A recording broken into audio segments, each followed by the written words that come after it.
Welcome to Music with Mason. I am Music with Mason right here at the Raccoon Motel. Joined with us is the alternative rock band from Dixon, Illinois. Sort of.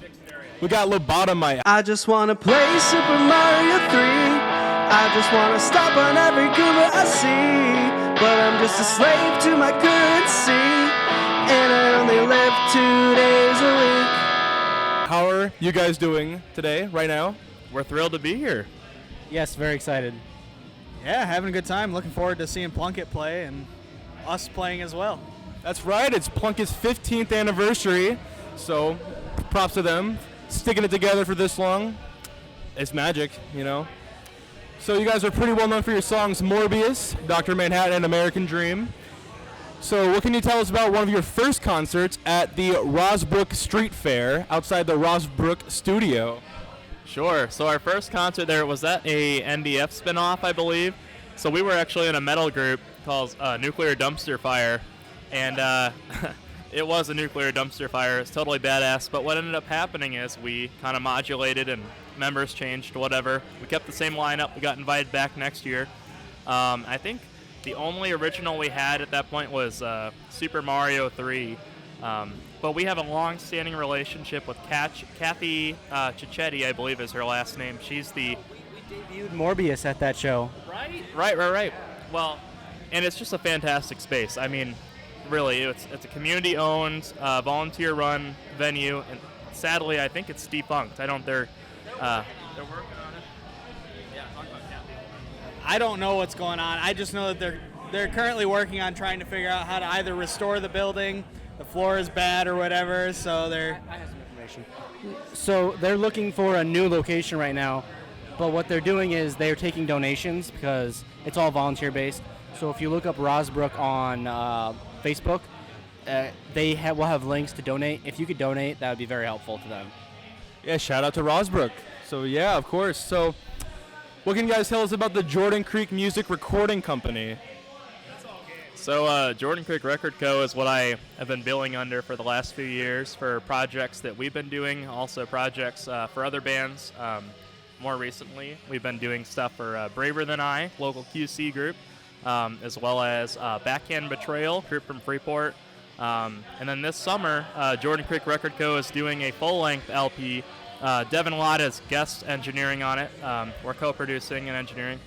For a band called Be The Band. They're from the Goshen, Indiana area. So, yeah, it's a small project we started up in COVID, and we produced the first Monarch release under Jordan Creek Record Co. in a barn, my family farm, and live multi-track. It was awesome, and we got through COVID, and then once we were allowed to be back together, we kind of took it into full swing, and it's been great so far. Awesome. So just gotta love it. So what can you tell us about a place called Patios? Did you guys play alongside Sugar Pill? Oh yeah, we love Sugar Pill. Sugar Pill has some friends of ours, Miles and Hayden. We've known them for a while. And Sam, right, yeah. How could I forget Sam? Should talk about Miles' involvement with McCrae. Oh man, so Miles played bass for a little while, and also Devin played guitar for a little while in a band called McCrae. You want to talk about McCrae? McCrae was a buddy we went to high school with, and he just started his own thing. He was writing music with Miles and another friend of ours, Ben, and it just kind of was like a revolving door of musicians almost. He released a song. McCrae released a song yesterday called "Starring." Yes. Yeah. Or Staring. I don't know. Right on. Nice. So, you also, speaking of Plunkett and their 15th anniversary, you went to their CD release party and played alongside them there as well, didn't you? So yeah, they played at our EP release, so we played at their CD release. Yep. And which CD was that? Well, so their CD release would have been their fourth full-length, I believe. And they had a big track. Do you remember what their big track that we were really into? I have to look it up real quick. But the cool thing is they actually produced it with one of their buddies, all independent at home, and they did a great job kind of coming up with it. The song that I'm really into, they've got a song called Go Kart. Their drummer Jacob sings on it. The song I really liked off it was Iodine. That song was awesome. That song was awesome. Yeah. Nice. All right, so what can you tell us about Hannah? your photographer. Hannah is my fiance. She's a very good photographer. She does photos for anyone that wants, really. I met her in high school, and I didn't like her very much. But then we met later on in life. Obviously, we are very much like each other now. We have a child together. But yeah, she's my fiance, and she takes a lot of our pictures. Hopefully, she'll take some pictures tonight. Very cool, very cool. She's here. Oh yeah, she's here. Nice. So she went all the way from Illinois, all the way here to the beautiful venue of Raccoon Motel. What can you guys tell us about Raccoon Motel so far? Do you like it? Yes or no? Rating?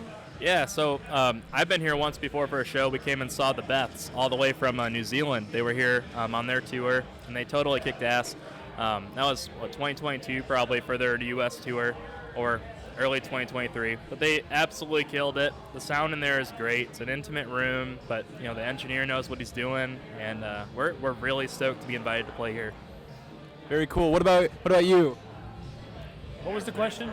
What about Raccoon Motel? What can you say about it? I've always had a good time here. I saw a band out of Brooklyn that came out here, Evolfo. They sounded great. Everything here is always great. That's really all I got to say about it. All right, and how about you? This is my first time here. I'm just excited to play at a venue that big bands play at, and I always love playing with Plunkett, so. Of course, and now? And I was also here for the Beths, and that honestly was like a religious experience. It was honestly probably the best show I've been to. The Beths, oh man, what can you say about the Beths? They're just like a great rock band, solid vocals. They do 4-part harmonies. It's nuts. Even the drummer sings. They're from New Zealand, and the fact that they played here in Davenport was so cool. Greatest show I've ever been to. As always, Raccoon Motel's been here for a while. Okay, one more. If you're looking for a unique sound, of new music, and your friends are asking you for new music, if you tell them about the Beths, I promise you, there is nothing else like it that you're going to recommend that will make you look cooler than if you introduce your friends to the Beths. Right on. And of course, we're moving on to some of the more Nardwuar-ish questions. A few of you went to Sterling High School, is that right? Oh, you three. So what can you tell us about Sterling High School? Was this where it all started? So we all met, me, Devin, and Gabe, met at Challen Middle School in Sterling when Gabe moved to Freeport. And Gabe and Devin started a band called The Whenevers with Gabe's cousin Luke, and they played the 8th grade talent show, and they won. And I was like, bro, if my friends can play music, I can play music. So when they played that show, that inspired me to play music. And what about you, right here? We started. That was really my first time ever playing music. If it wasn't for Gabe, I wouldn't be here. And we ended up doing a couple different bands with Gabe and I, with his cousin Luke. We'd had a band called Helios in high school that sucked. We were terrible. Well, you got to start somewhere. Yeah. So, Gabe, what can you say about it? Yeah, Sterling was, whatever people say about it, it was our foundation. It was where we made our connections and our relationships, and it's, all the people we met and got to meet, in the time getting here are part of the reasons why we're in a band with our best friends. It's a group of lifelong friends, and we're making killer music together, so it's fantastic. And we met Skylar a few years ago. We added him to the group, and what a glorious decision it was to invite him to join us at West Music when he was buying his bass strings. Amazing. And so, what can you guys tell us about the SSF alumni block party? Do you guys remember that at all? Sure. It's a 4-hour set. So that was at Sterling High School. Well, kind of. It was across the street from Sterling High School. We got asked to play this 3-hour show for our old high school. And we were like, I guess. So we played for 3 hours. And it was all right. Yeah, it went okay. The weather was terrible. It almost got rained out. There's lightning in the distance, and when your principal calls you and says, "Hey, we'll pay $800 to come play at your high school," hell yeah, we'll be there. It's very true. And the Midwest weather is not that great. It's very mixed. I can also add, we did not get invited back. Really? Is that true? Wow. That's insane. So, I've got a few questions for you, Gabe. What can you tell us about WAUG? So WAG FM is the Augustana College student-run radio station. It was a great experience for me as a student at Augustana. I got to meet a lot of friends there, learned a lot about radio, broadcast, engineering. And it was a chance for me to invite some of my best friends that I had grown up with to come on as guest hosts. And we would talk about music history, bands that we loved. We try and introduce our listeners to new stuff, but also, advertising our own music and trying to push ourselves out there into the scene. It's still a cool place. It's one of the largest independent music libraries in the country, right here in Rock Island, Illinois. Is WAUG the one that was broadcasting the CD release show, the one that played just regular radio tunes over the Braver Than I set? It's funny because I actually go to a radio station at Fort Dodge, 88.1 KICB. So that's what we have similar. So what can you tell us about an orchestra? Are you part of an orchestra? So I was in the Augustana Symphonic Band. I guess by a professional sense, I'm more of a trumpet player. I've had a great time playing in, not only wind bands, but symphony orchestras and a few jazz groups throughout the years. My recent tenure that I've finished up, I played with the Big River Brass Band here in the Quad Cities, and it's a great group of volunteer, everything from cornets to tubas and trombones and alto horns. It's a killer group, so I recommend checking them out. Did you go to a Guns N' Roses concert 8 years ago? Hell yeah, I did. That was my first concert. Mr. Devin Lott. 8 years now? That's 8 years already? 2016. Jeez, that was a while ago. Yeah, that was the first show we ever went to. That was an experience. Oh yeah, Alice in Chains opened. I forgot about that. Yeah, we thought Alice in Chains was loud, and then Guns N' Roses came out. Man, our ears rang for probably days. It was an amazing experience, and it was one of those things where it's like, yep, if you're gonna go to your first concert, and my dad was super chill. He's like, all right, we're taking you to whatever you want, and we went to Soldier Field, stayed the night at my uncle's. We couldn't hear for a while afterwards. I mean, absolutely brutal concert, but it's cool seeing your heroes in person. Right on. Skylar, I got a question. Are you a field service technician? Yeah. It's not bad. I just work on people's internet. That's about it. It's probably the most straightforward job you can have. So is that what you considered half your life? Is this the other half? I wouldn't consider the field service technician like half of my life. I consider it like maybe a third. Then I got about 16 more hours out of the day to do whatever else I want. So. And you get to rock on with Lobotomite. So, I mean, is this a dream come true to you? You're in a band with Lobotomite? I like these guys a lot. I have a lot of fun playing with them. I will say, Skylar is a founding member of Lobotomite. We introduced him as, a new opportunity open for a drummer to fill in, and I was playing drums, and it wasn't that great. And then I met this guy. He's a really groovy player and cool dude, and it just totally worked. But yeah, he's a founding member of the band. And speaking of band, you were a high school band member? Yeah, I was a first chair snare drum in a marching band, and then just whatever else I felt like doing. Where did you go to school? We went to Riverdale in Port Byron, and we had a band of maybe at the maximum 20 people. So we didn't sound great. We were missing a lot of different textures, I guess is what you'd call them. And Skylar is really big on rudiments, so you'll hear in a lot of our music there's really cool grooves and stuff, and it reminds me of what you'd hear from marching snare parts. That's awesome. So moving on to Keegan, what can you tell us about your band Lasso? Oh yeah, so that's a new band. Lasso, Devin actually learned to play drums for us. That's a project that Devin and I created because Gabe is actually moving away, so Lobotomite's not going to play as much, so we wanted something else to do. So I'm going to play guitar and kind of sing mostly, and we got our friend Race playing bass. We're trying to get that up and running. We played a couple shows, that went well, so I'm really excited for that, but it's kind of just like a fill-in for Lobotomite, really, since Lobotomite's going to be less frequent. And how is the drumming experience for you right now? I've been having a ton of fun. I'm still not very good, but we'll get there. It's only been since the end of November, so. No, it's been more than that. Talk about your last 8 months, your obsession. I mean, this guy's literally gone from nothing to being a I would say you're record ready. I don't think I'm record ready. It took me like 30 minutes to get like a 20-second take this morning. So it's been a lot of fun, but I have a lot of work as a drummer, and hopefully we can do good things with Lasso. That's always the goal. Do the best that we can. Really cool. So, Keegan, what can you tell us about Mortal Kombat? Are you a fan of Mortal Kombat? Yeah, I'm a fan of Mortal Kombat. I started playing Injustice when Injustice came out in like 2013.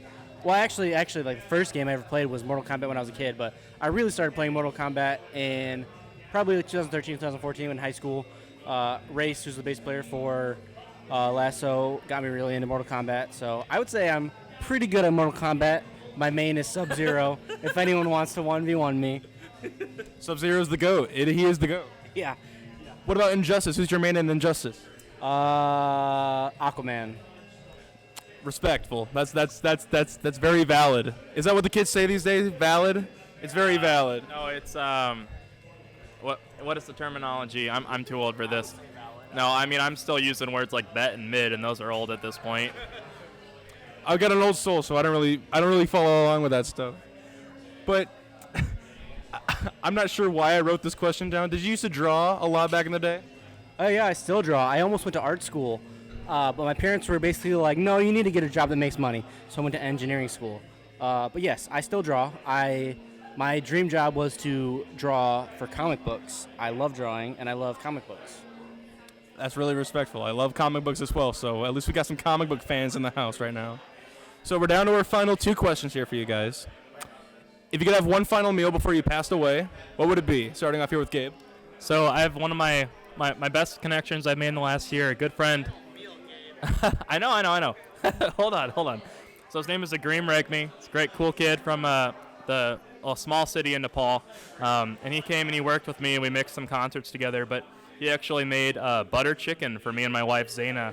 And Nepalese cuisine is to die for, and I don't think I've had anything better. And he made it literally in the basement of a freshman dorm. He had us over I was working at the college at the time, and he was one of my student workers. Invited us over for dinner. Best food I've ever had. I love butter chicken. It's an amazing choice. What about you? Probably just like a steak, like a really good steak or something. I love steak. How cooked? Medium. And what kind? Probably a New York strip or a T-bone. Probably T-bone. There we go. Okay. What about the drink? Anything to drink? A nice old-fashioned. There we go. And how about you? What would you have for your final meal? You know, since we didn't get it today, I'm going to say Floyd's Burgers from here in the Quad Cities. Best food truck I've ever had. Greatest burgers. Love that place. There we go. I'm sorry. You got your call for the curtain. Okay, well, we will finish this later, but thank you guys so much for being here with us today, and we will see you guys a little bit later. Sounds good. We'll catch you after the set. All right, we'll see you guys then. We are at the end of the concert with the lead singer of Lobotomite. We got Gabe here. Gabe, we have one final question for you. I've asked everyone that I've interviewed this simple question. What would you tell the young and aspiring musicians who want to do what you are doing right now? Just take a step back, think about what you want to do, and if you keep practicing, keep hanging out, making new connections, you'll find yourself doing what you dream about. It might take a few years, might take a few decades, but it's possible and definitely worth the grind. Thank you so much, Gabe, for being here tonight. You did an amazing job on stage, and we are so glad that you were here with us. Thank you so much, and we cannot wait to see what you do in the future. Thank you. We'll see you next time.